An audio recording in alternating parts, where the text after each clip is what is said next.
Guys, the best microphone for podcasting, live streaming, gaming, or Discord. Of course, you have seen it many times around, the Shure SM7B. This is a very awesome mic. However, there are some caveats, and one of the things that you should definitely consider when you're trying the Shure SM7B is maybe to pair it with a TritonAudio FetHead. This is a very nice, small inline preamp that gives you 27 dB of additional gain. So you just plug this into your signal chain and then engage the 48 watt phantom power on your audio interface, and it will make the signal louder. It comes with this small carrying bag here. You can see the unit itself. So very useful. And I'm going to test this today with my audio interface. In fact, I have a bunch of audio interfaces and maybe give you a little bit of an idea. Should you use that? Should you maybe not use that? What are maybe some alternative options to run the Shure microphone, this gain-hungry microphone? Let's get rolling with this tech review. Terrific. Now we jump to the test of the Shure SM7B. And as you can see here, I had to crank up the volume level on my MOTU M4 all the way up. Now the MOTU M4 by no means, it's not a cheap interface, but of course the SM7B is not a cheap microphone.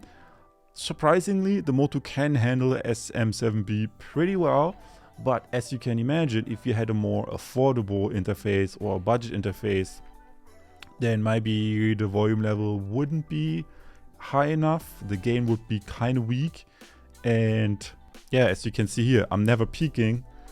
Even if I get very close. I mean, it's loud enough, but it's not peaking. So that's kind of okay, but let's put in the FetHead.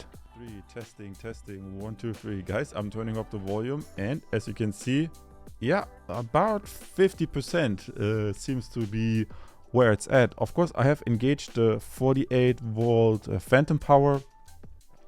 The phantom power is engaged, but as you can see, because I'm adding more gain with this inline preamp, it really removes some of the strain of amplification from the interface, from the preamp in my interface.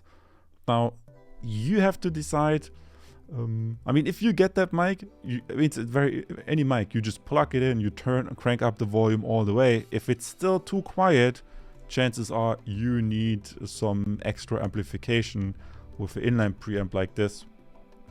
Otherwise, for the MOTU M4, it might not be necessary. As you can see, if I turn the volume higher and higher and higher, in fact, as you can see here, it will get almost so loud that if I were now to raise my voice ever so slightly, you know, I'm already at the max, just so slightly, and it starts peaking. So just to have some margin of safety, I'm dialing it down back down to 50%. However, these inline preamps, they do not do signal processing, for which you could, for example, use the DBX.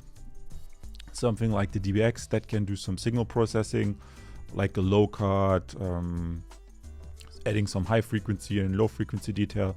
So that might be another interesting alternative, and I show this to you in the side card up there. I'm making a dedicated review for that as well on my channel. Guys, that's the Shure SM7B, once without the TritonAudio FetHead and once with the TritonAudio FetHead. And as you have seen, if you have a good interface, you might not even need the TritonAudio, but if not, it does add the extra gain, and that's very nice. So let's jump to the conclusion. Terrific. That concludes the review of the Shure SM7B with the TritonAudio FetHead. And as you can see, the TritonAudio FetHead gives some extra gain.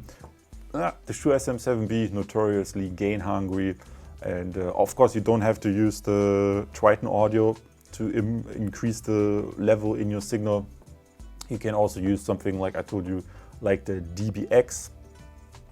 Those are also very useful. They give you a little bit more flexibility when it comes to compression and noise gates and such. So if you don't want to do that in software, a DBX could be interesting. And yeah, let me know what other questions you have about improving the sound of your podcasting or live stream. I see you in the next video. Leave a subscribe. Bye.